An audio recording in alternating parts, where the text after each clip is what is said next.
WAG พบซามาตินเนาะ WAG ชุดสีเขียวซามาตินชุดสีขาวอ่านไปแล้วบานเดี๋ยวที่เอกราชออกมาเอกราชกัปตันทีมอยากจะมาหนึ่งเข่าซ้ายหยังโบยิงเอกราชยังบาดอยู่ที่เอกราชยิงติดบล็อกผู้เล่นของซามาตินเขียขึ้นมา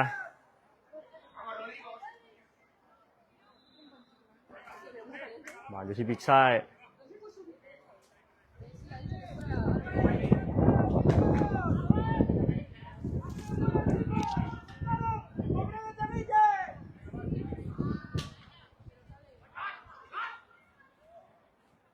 คือหลังไปที่อเล็ก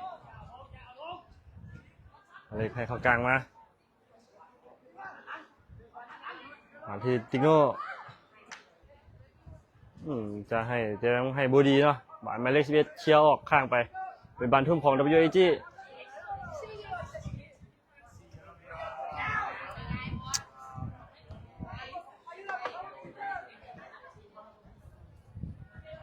ที่แฟงเปลี่ยนออกไปที่หมายเลข5กล้องออกไปทางซ้ายหมายเลข6นิวเข้ามากลางแฟง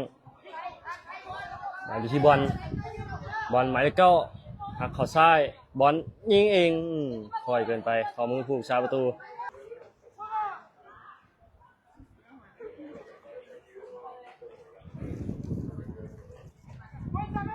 ออกมาทางด้านขวาบอลอยู่ที่บอลให้ออกมาที่ด้านขวาไปแล้วลูกนี้เอกราชไปคนเดียวเลยหมายเลข7กัปตันทีมอย่างเราที่เข่าซ้ายเข้าขวาคัดเบ็ดตีอัดอย่างได้อยู่ผ่านอยู่ที่ติโง่เข้ามาที่เด่นกลางอย่างโบพันกล้องบานทิกเกอร์จะให้กับแต่บานยังได้อยู่ที่ติโง่จะให้เที่ยว2แต่บุถึง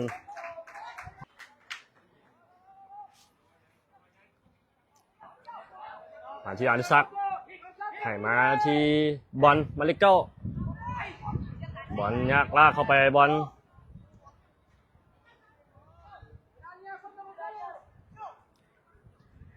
คิวผ่านเข้ามาที่หน้าประตู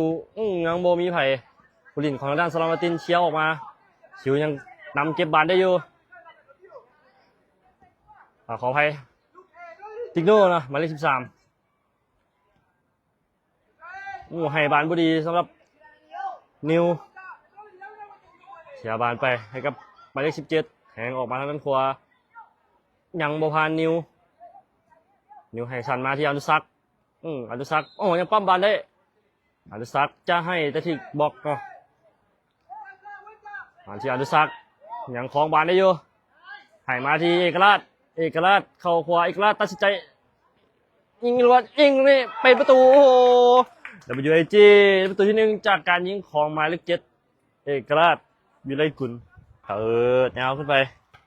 ยังบพานติกโน่มาที่ผู้เล่นของซาลามาตินหมายเลข2ออกไปทางด้านขวา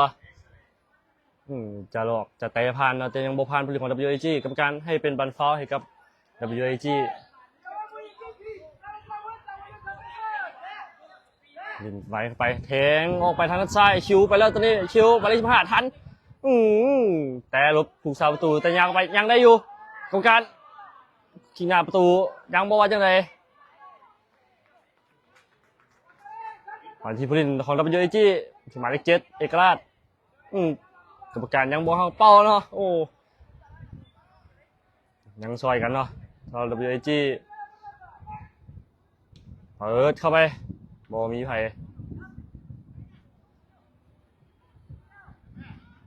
ให้เข้ามาแถว2ยิงตรงนี้ขอมือผูก3ประตูของด้านซาลามาตินตัว0จากการยิงของหมายเลข7เอกราชหวานอยู่ที่ติโน่ให้ขึ้นหลังมาทิโน่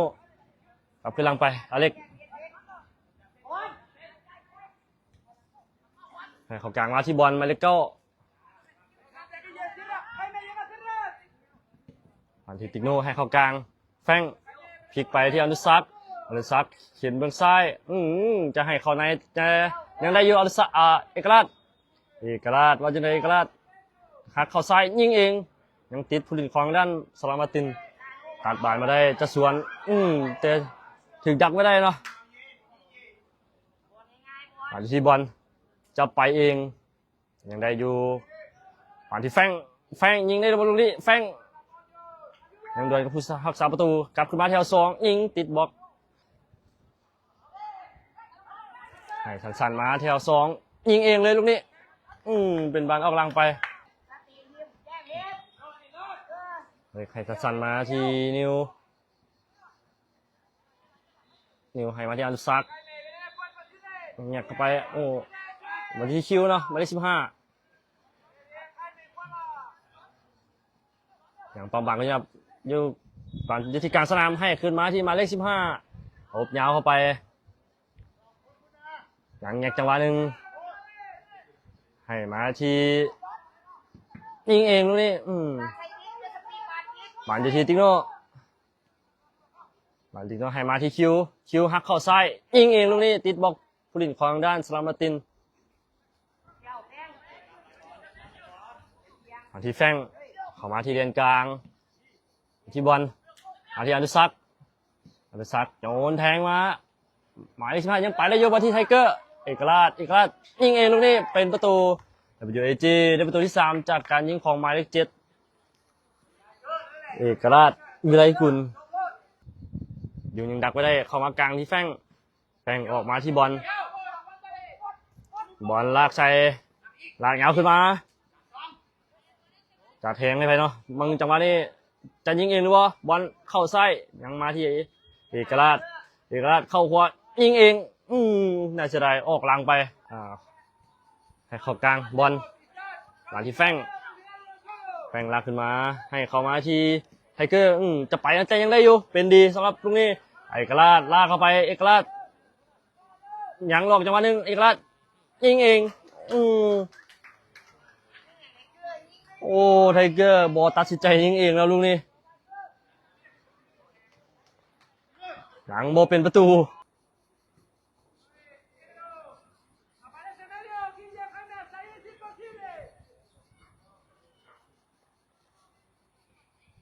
มาที่ไทเกอร์จะแก้โตได้หรือว่าลูกนี้ไทเกอร์ยิงเป็นประตูโอ้แก้มือได้เนาะสำหรับแก้มือจากลูกเมื่อกี้จะได้เนาะ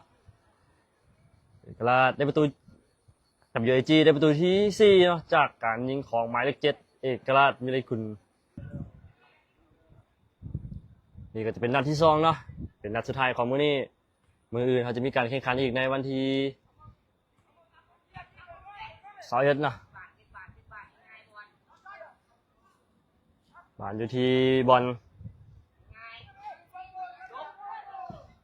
ยิงตรงนี้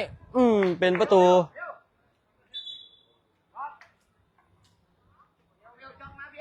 WAG ได้ประตูที่5จากการยิงของหมายเลข7เอกราชวิไลกุล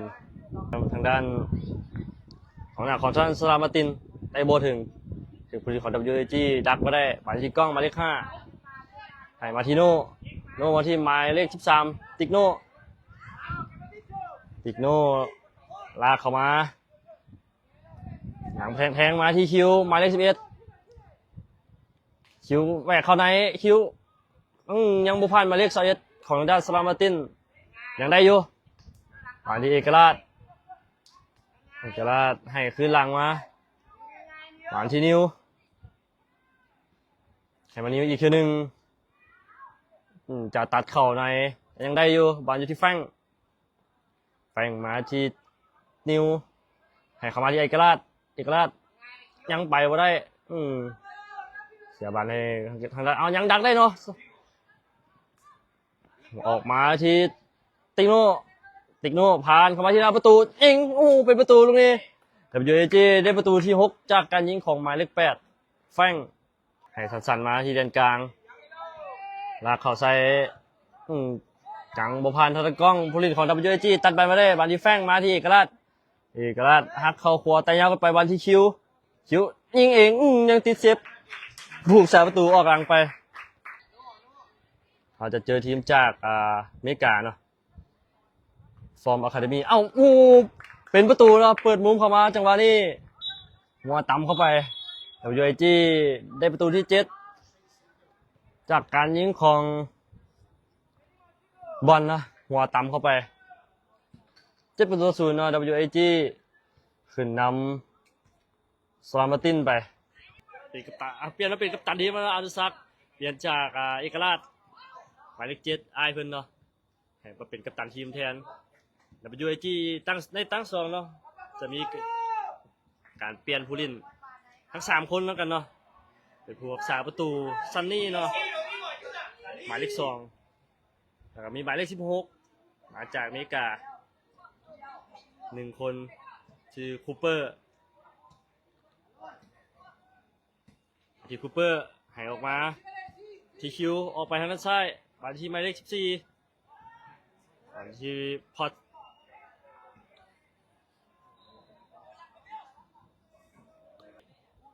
มาที่คูเปอร์หมายเลข16มาที่หมายเลข15อย่างขอทางที่คูเปอร์มาที่หมายเลข14เข้ามาถึงเดินกลางหมายเลข5กล้องขึ้นหลังไปมาที่นิวให้เข้าไงมากล้องเปลี่ยนออกไปทางด้านซ้ายทางด้านขวามาที่ไอคำเนาะไอคำให้เข้ามาที่เดินกลางมาที่แฟงมาที่อันดุซักเขาให้คูเปอร์เนาะหุ่นน้อยๆคล้ายคือกันให้เขาไหนมาที่หมายเลข5กล้องมาที่คูเปอร์กับขึ้นหลังมาหมายเลข14เป่าจะตบเข่าในยังบุพานผลิตของซอยมาร์ตินมาที่คูเปอร์ให้ขึ้นหลังมาที่แฟงตบเข่าในจะ1-2แต่บ่เข้าใจกันกับกล้องเนาะหวานถึงสวนขึ้นไปหวานที่ซอยมาร์ตินให้ขึ้นหน้ามาใส่เข้ากลางไป1-2ออกมาทางด้านขวาทันหรือเปล่าลูกนี้กรรมการให้ออกข้างไป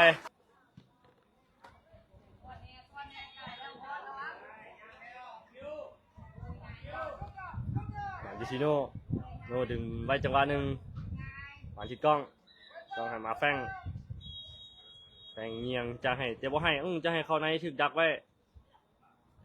ยังเอาบานขึ้นมาได้เนาะสำหรับแฟงมาที่คูเปอร์มาที่6ให้ออกมาที่คิวมาเลข15ฮักเข้าขวายังมาที่อารุซักปั่นโค้งเป็นประตูยิงนิ่มๆเข้าไปเนาะอารุซักกับตันทีมเปลี่ยนจากเอกราชนะเป็นกัปตันทีมWIG ได้ประตูที่8จากการยิงของหมายเลข10นุซักมีไรคุณWIG เขาแข่งมาเมื่อเช้านี้นัดเนาะชนะมา2-0มาที่อนุซักมาที่จะยิงเองยังไม่ได้ยิงตรงนี้เป็นประตู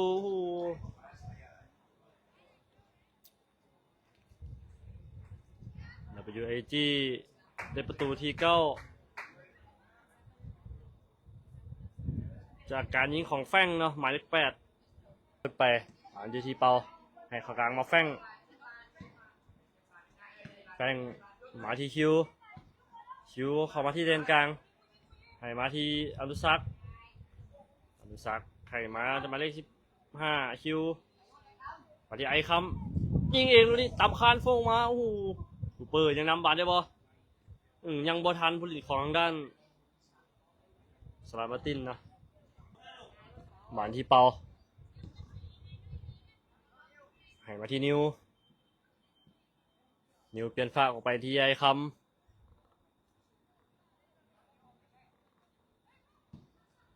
มาที่เปาลากไซลูกนี่ให้มา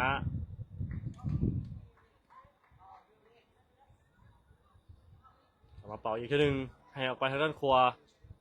บอลตบขาซ้ายบอลแหวกเข้าในได้หรือเปล่าลูกนี้ให้ออกมาที่ด้านซ้ายผ่านเข้ามาที่หน้าประตูเฮงเกินไปแต่ยังนำบอลได้อยู่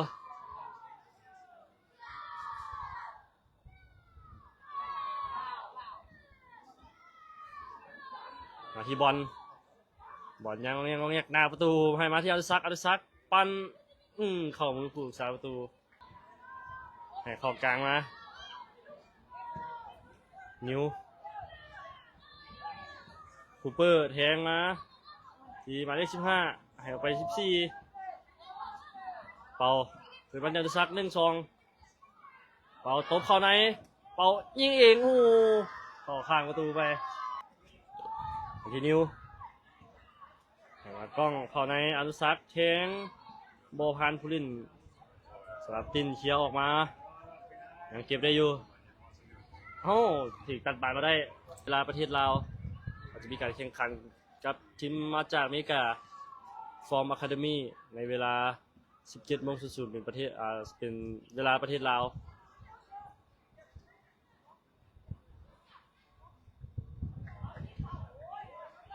มาทีโน่หมายเลข4ยิงเองนายเกินไปซาประตูหับข่าวมือไปยาวขึ้นมา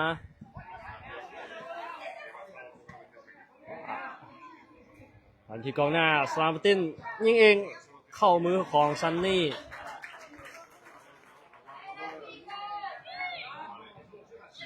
ให้ทันมาเข้าในหมายเลข4โน่เนี่ยมึงมูแล้วยังบ่ให้ออกไปบนขวาแทงมาที่อนุซักกรรมการให้เป็นบานฟาวล์ให้กับ WAG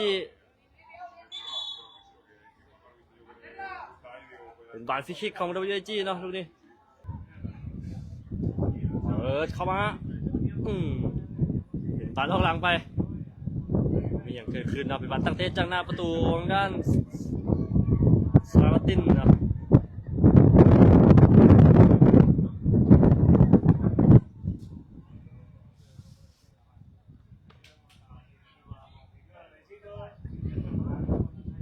มาทีหมายเลข14เข้าไปมาประตูคูเปอร์มาถึงเขาเดินกลางมาที่อนุซัก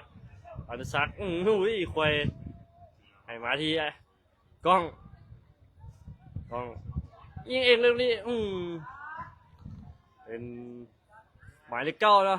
WAG ได้ประตูที่10จากการยิงของหมายเลข9บอลWAG คืนนำซาบตินไป10-0จากการยิงของหมายเลข9